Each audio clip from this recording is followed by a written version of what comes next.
Hello मेरे प्यारे बच्चों, स्वागत है आप सभी का आपके अपने प्यारे से YouTube चैनल स्पष्ट स्टडी के एक बेहतरीन प्लेटफॉर्म पर। सो माय डियर स्टूडेंट, आज हम इस वीडियो में एक मोस्ट इम्पोर्टेंट टॉपिक का निपटारा करने वाले हैं। वो टॉपिक क्या है, ब्लैक बोर्ड पे देख लीजिएगा।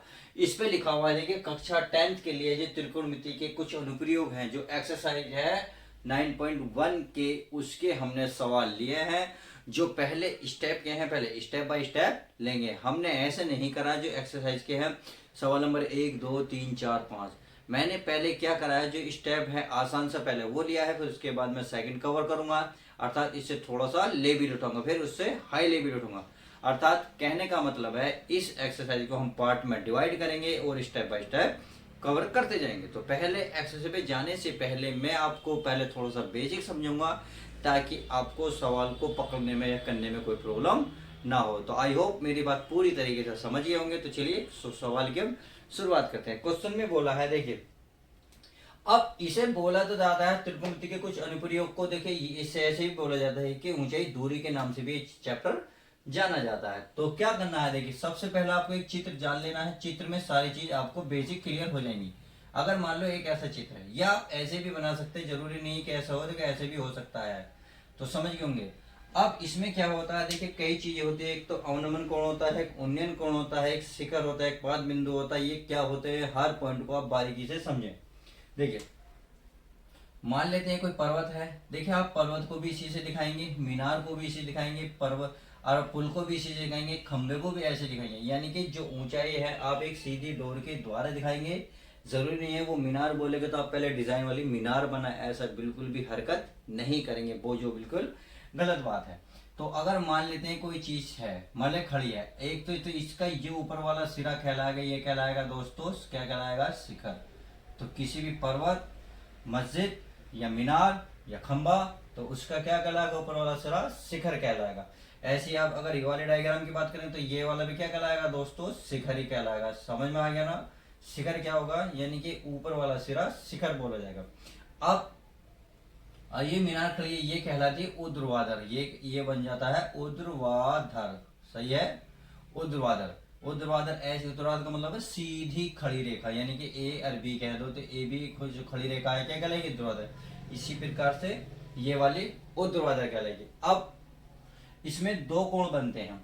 पहले चलिए ऊर्ध्वाधर हो गए। अब अगर मैं क्षैतिज की बात करूं तो ये जो लाइन है जो सीधी है, ये बोली जाती है क्षैतिज। क्या बोली जाती है, क्षैतिज। इसको बोला जाता है क्षैतिज रेखा, या समतल भी बोल सकते हैं आप इसे, समतल भी बोल सकते हैं। ये वाली जो रेखा है आपको समतल भी बोलनी पड़ेगी या क्षैतिज भी, क्योंकि किताब में कभी कभी क्षैतिज कह देता है, कभी ये समतल रेखा कह देता है। तो भाई होप समझ रहे होंगे कि किस तरीके का डायग्राम आने वाला है आपके सामने।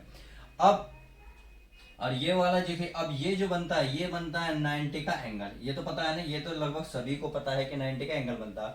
अब इसके सामने वाली कौन सी भुजा कहलाती है, ये बन जाती है दोस्तों कर्ण। क्या बनती है, कर्ण। अगर इसकी बात करूं तो ये वाली होगी कर्ण, समझ में। अब इसमें दो कोण होते हैं, एक तो कोण ऊपर बनता है, एक कोण बनता है दोस्तों नीचे। जो क्षैतिज के साथ बनता है उसे कहते हैं उन्नयन कोण। क्या कहते हैं, उन्नयन, उन्नयन कोण। तो समझ गए होंगे उन्नयन कोण कहाँ बनेगा, जो क्षैतिज और एक टेढ़ी यानी कि कर्ण रेखा के बीच में जो कोण बनेगा उसे उन्नयन कोण कहा जाता है। ऐसे आप इसकी बात करें तो यहाँ भी क्या बनेगा, एक उन्नयन कोण बनेगा। देखिए ये टॉपिक मोस्ट इंपोर्टेंट है। कभी आप ये समझे कि सर ये क्या बता रहे हो, ऐसा कुछ नहीं होता। जब आप सवाल देखेंगे तो आपको सब कुछ क्लियर होता चला जाएगा। तो उन्नयन कोण समझ में आ गया। एक होता है अवनमन कोण। अवनमन, देखिए अवनमन कोण जो है टॉप पे यानी कि शिखर से नीचे की ओर देखा जाता है, तो उसे बोल देते हैं अवनमन कोण। यानी कि अगर मैं ऊपर से देखने लगूं नीचे की ओर, तो यहाँ जो कोण बनेगा ये कहलाएगा अवनमन, अवनमन कोण। तो समझ आ गया अवनमन कोण क्या हो गए और उन्नयन कोण क्या होगा। उन्नयन कोण धरातल से ऊपर की ओर देखा जाता है, या धरातल से जब ऊपर की ओर देखते तो हमारे बीच में बनने वाला कोण उन्नयन कोण होता है। तथा अवनमन कोण कहते हैं जो शिखर से यानी कि टॉप से जब नीचे को डाउन की ओर देखा जाता है तो ऊर्ध्वाधर तथा हमारे बीच में बने कोण को अवनमन कोण कहते हैं। अब ये सिरा आ जाता है, ये सिरा क्या कहलाता है, तो ये सिरा ध्यान रखना, इसे पाद बिंदु भी बोला जाता है, पाद बिंदु बोला जाता है। तो पाद बिंदु आई होप समझ गए होंगे कि पाद बिंदु क्या होते हैं। ये जो होगा पाद बिंदु होगा, यानी कि जहां मीनार खड़ी होगी, जहां मीनार खड़ी होगी उसे 5 बिंदु जो ये वाला जो होगा, तो ये होगा 5 बिंदु।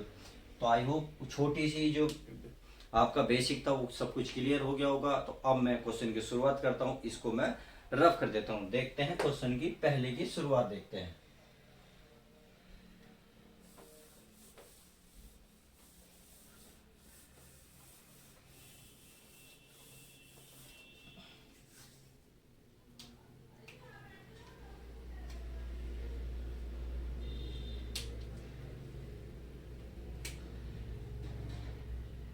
इसमें बोला है पहले कौन, सर्कस का एक कलाकार एक 20 मीटर लंबी डोरी पर चढ़ रहा है जो अच्छी तरह से तनी हुई है। देखिए अब सर्कस का अब किस तरीके से रस्सी बंदी इस क्वेश्चन में भी क्लियर नहीं हुआ, डाउन है या क्षैतिज है या ऊर्ध्वाधर। अब क्वेश्चन के आगे पढ़ने के बाद क्लियर हो जाएगा।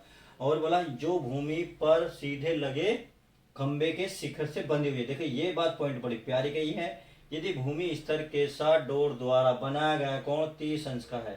देखिए यहाँ किसके साथ, भूमि स्तर के साथ, यानी कि भूमि की जहाँ भूमि है वहां पर कोण कितना बनना, 30 डिग्री का। कहने का मतलब इसने बहुत सीधी सीधी बोली है, सर्कस का एक कलाकार खिलाड़ी 20 मीटर कलाकार एक 20 मीटर लंबी डोरी पर चल रहा है। देखिए कोई खंबा है इस तरीके से, सही है। अब ये रस्सी जो है किसी जमीन के स्तर से बंधी हुई है यहाँ से, और ये इस तरीके से बंधी हुई है इसके शिखर से, किसके, खंबे के। क्योंकि खंबा ही बोला है क्या, भूमि पर छिदे खंबे या खंबे। तो इसका मतलब ये जो ए और बी, ये क्या हुआ दोस्तों आपका खंबा, क्या हुआ खंबा। और कितना मीटर है क्या है पता कर लेना है।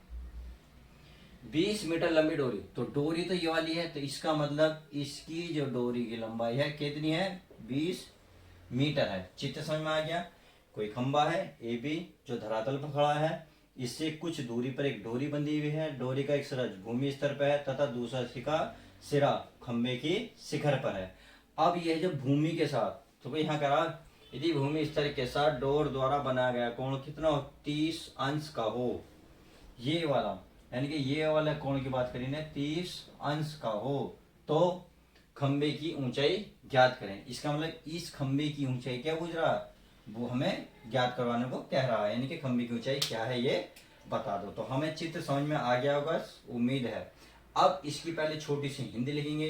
देखिए खंबा है, क्योंकि खंबे को माना है, तो खंबा है क्या पहले वो लिखेंगे। तो लिखेंगे क्वेश्चन नंबर 1 है माना खंबे, खंबा यानी कि खंबे कौन सा, ए बी, खंबे ए बी की ऊंचाई तो कितनी होगी भाई, कितनी मानी हमने दोस्तों इसकी, अगर मान लो तो यहाँ तो मान लेता हूँ एच मीटर ऊंचा है, तो यहाँ लिख लेता हूँ एच मीटर। अब मैंने मीटर ही क्यों माना, देखिए अगर क्वेश्चन में देखना, क्वेश्चन में देखो यहाँ दे रखा 20 मीटर, यदि यहाँ सेंटीमीटर दे तो आप सेंटीमीटर माने, मीटर दिया है फिलहाल आप मीटर की बात करेंगे। तो इसमें इन्हें मीटर दिया है, तो हमने इसलिए माना खंबे ए बी, खंबा कौन सा ए बी की ऊंचाई कितनी है, एच मीटर है, तो इसीलिए अब मैंने आपको बताया था अगर यहाँ देखे जाए तो यहाँ आपके 90 डिग्री है, तो इसके सामने वाली वजह कौन सी बन जाएगी, कर्ण। क्या हो जाएगी दोस्तों, कर्ण। अब हमें दो चीज मिल गई, देखिए एक तो कर्ण है और एक सामने वाली भुजा पता है, जो दो कोण के सामने वाली भुजा होती है वो कौन सी होती है, लंब होती है। कौन से होते हैं मेरे दोस्तों, लंब। तो लंब और कर्ण, लंब और बटे कर्ण, यानी कि लंब बटे कर्ण क्या होता है, लंब बटे कर्ण क्या होता है मेरे प्यारे बच्चों, साइन होता है। अब हम साइन क्यों ले रहे हैं इसका रीजन समझ गए ना। मैं साइन के साथ कोस भी ले सकता था, टेन भी, कोट भी, कुछ भी ले सकता था, बट मैंने इसने क्यों लिया, क्योंकि हमें दो चीज पता है, लंब और कर्ण। तो लंब बटे कर्ण क्या होता है, साइन होता है। तो समझ गए, तो यहां लिख सकते हो चूंकि साइन थीटा होता है लंब बटे कर्ण, क्या होता है, लंब बटे कर्ण। अब साइन थीटा का मतलब एंगल, कितना एंगल बना हुआ 30 डिग्री, तो यहाँ लिखेंगे 30 डिग्री बराबर लंब। अब लंब के सामने कितना है, ए बी, क्या है दोस्तों, ए बी बटे कर्ण। कर्ण कौन सी है, ये सी मान लेता हूँ, ये क्यों जाएगी बी सी, क्या हो जाएगी बी सी।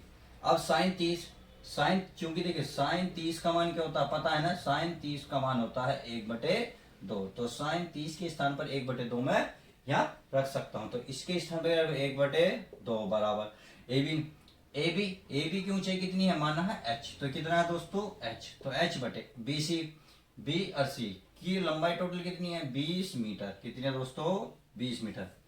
अब मैं क्रॉस मल्टीप्लाई करूं, या ये 20 भाग में, भाग की जब इधर ले जाऊंगा तो भाग की किस में की गुणा में, किसकी एक के, यानी कि एक गुणा कितना हो जाएगा 20।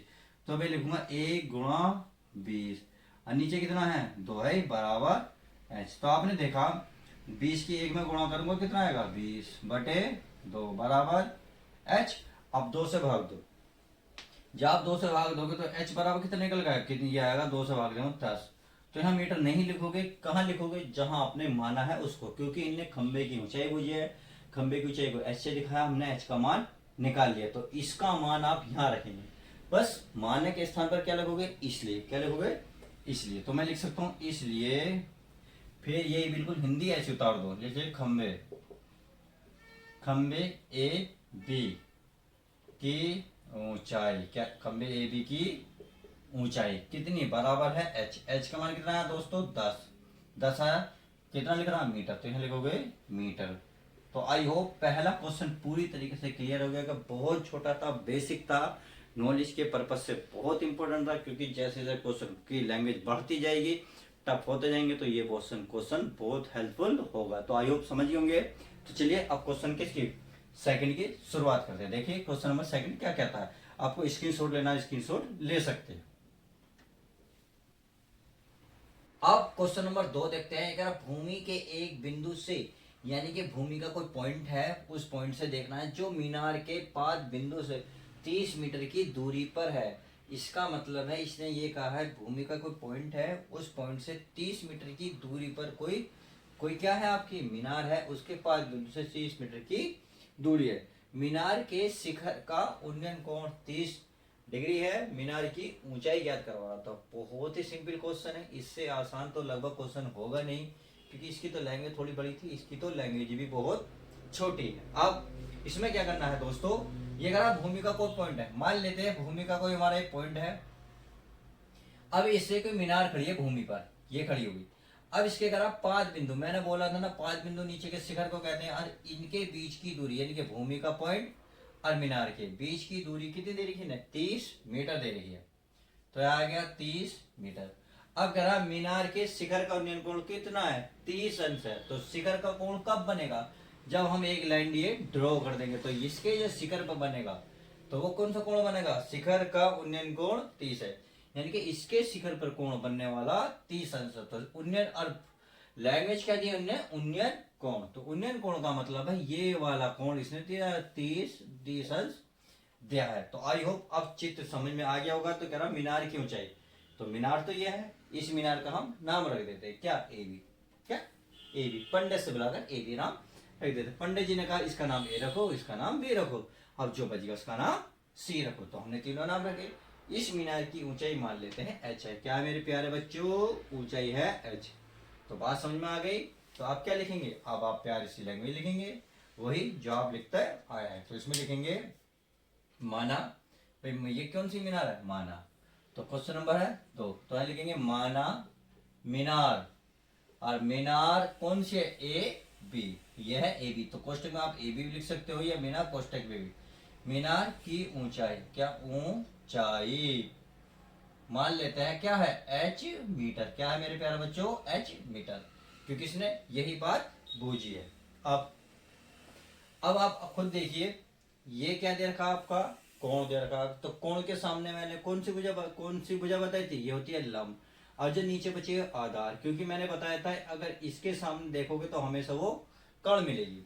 ध्यान रखना ये तो फिक्स होती है, लंब कर्ण ही चेंज होते हैं। तो ये हो गया लंब और ये हो गया आधार। तो लंब बटे आधार क्या होता है मेरे प्यारे बच्चों, लंब बटे आधार होता है, क्या होता है, लंब बटे आधार होता है, लंब बटे आधार tan होता है। तो आप यहाँ लिखेंगे चूंकि tan थीटा, या आप एक चीज और लिख सकते हैं, त्रिभुज ए बी सी में या ए सी बी में, क्योंकि जो एंगल है वो बीच में रहता है। तो आप लिखेंगे चूंकि त्रिभुज ए सी बी में tan थीटा बराबर होता है लंब बटे आधार, क्या होता है, लंब बटे आधार। अब tan थीटा, थीटा का मतलब कोण, कोण कितना दिया है इसमें 30 अंश। तो 30 अंश यहाँ लिखेंगे बराबर लंब, लंब का मतलब सामने वाली भुजा कौन सी है, ए बी, कौन सी है, ए बी बटे आधार, आधार होती है नीचे वाली, तो कौन सी है, ए सी, क्या है, ए और सी।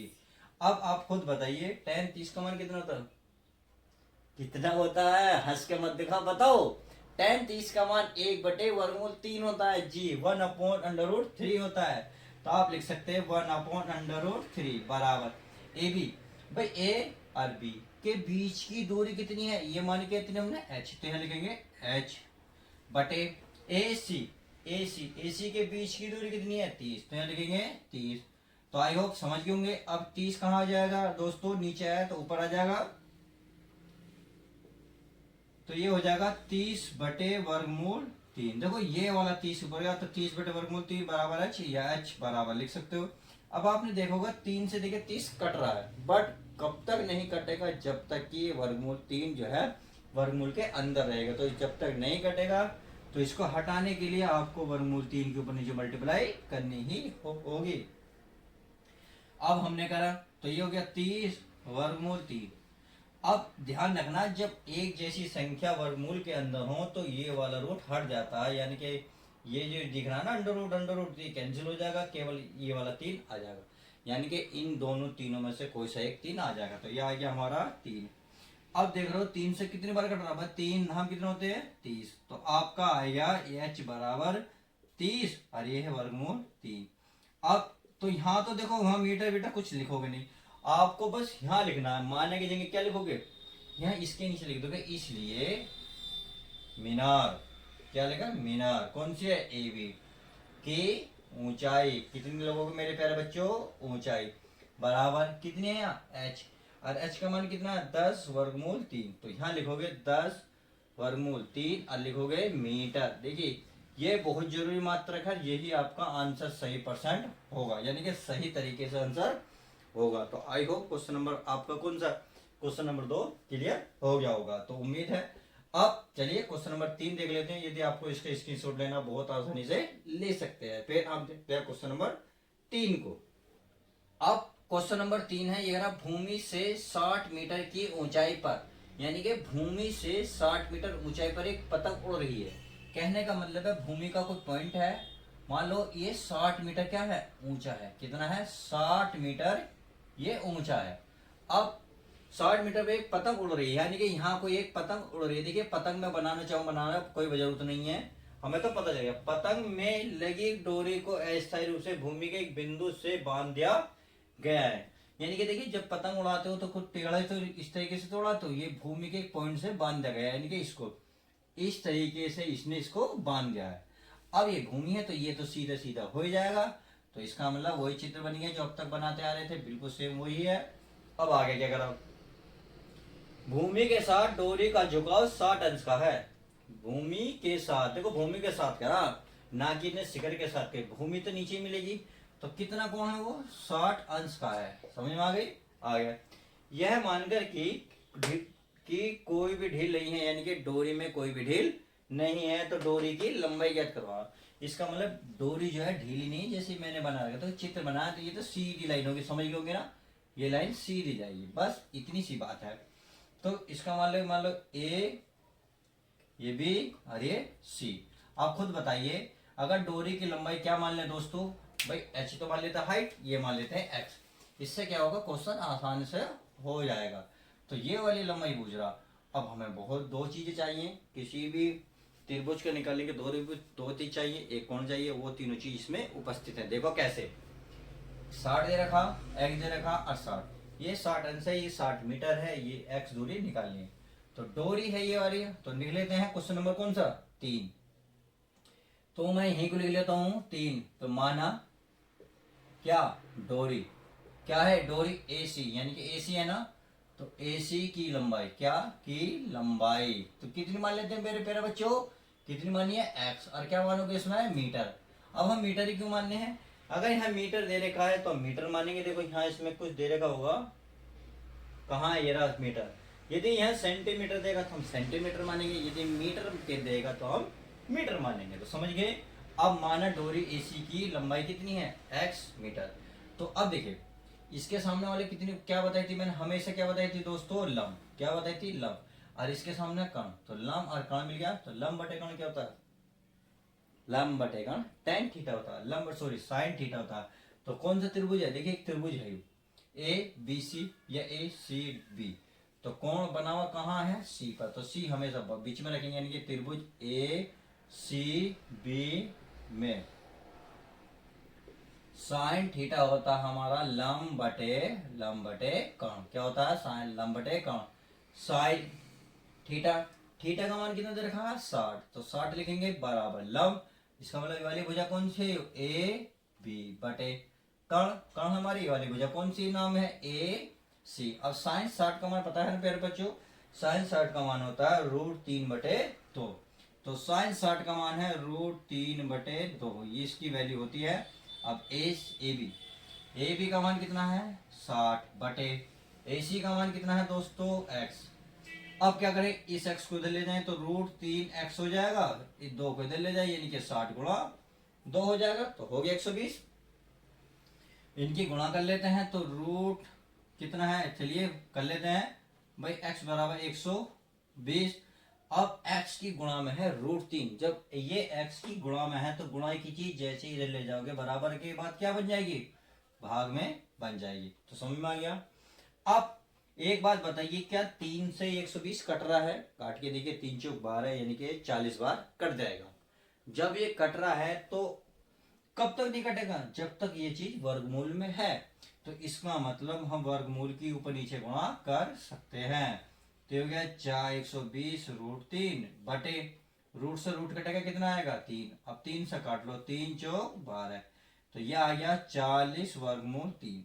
किसका माना है? x का। और वही पूछ रहा है क्योंकि x क्या माना था? डोरी की लंबाई। और क्वेश्चन में यही पूछा, डोरी की लंबाई। तो इसका मतलब आप यहाँ लास्ट लाइन क्या लिखोगे? भाई लास्ट लाइन तो यही लिखोगे ना भाई, माने की जगह आप ये लगा लेना, फिर ये तो डोरी AC की लंबाई। तो लिखोगे डोरी AC की लंबाई। और लंबाई कितनी मानी हमने? x। और x का मान कितना? 40 वर्गमूल 3। और किस में लिखेंगे? मीटर में। तो आई होप क्वेश्चन अब पूरी तरीके से क्लियर हो गया। तो इसकी शॉर्ट ले आराम से ले सकते। आपको वीडियो कैसी लगी? वीडियो अच्छी लगती है तो प्लीज एक स्माइल के साथ साथ लाइक करें, चैनल पर नए हैं तो चैनल को सब्सक्राइब करें। तो चलिए मिलते हैं किसी और मजेदार वीडियो के साथ। जब तक के लिए दोस्तों goodbye, take care, love you, bye bye.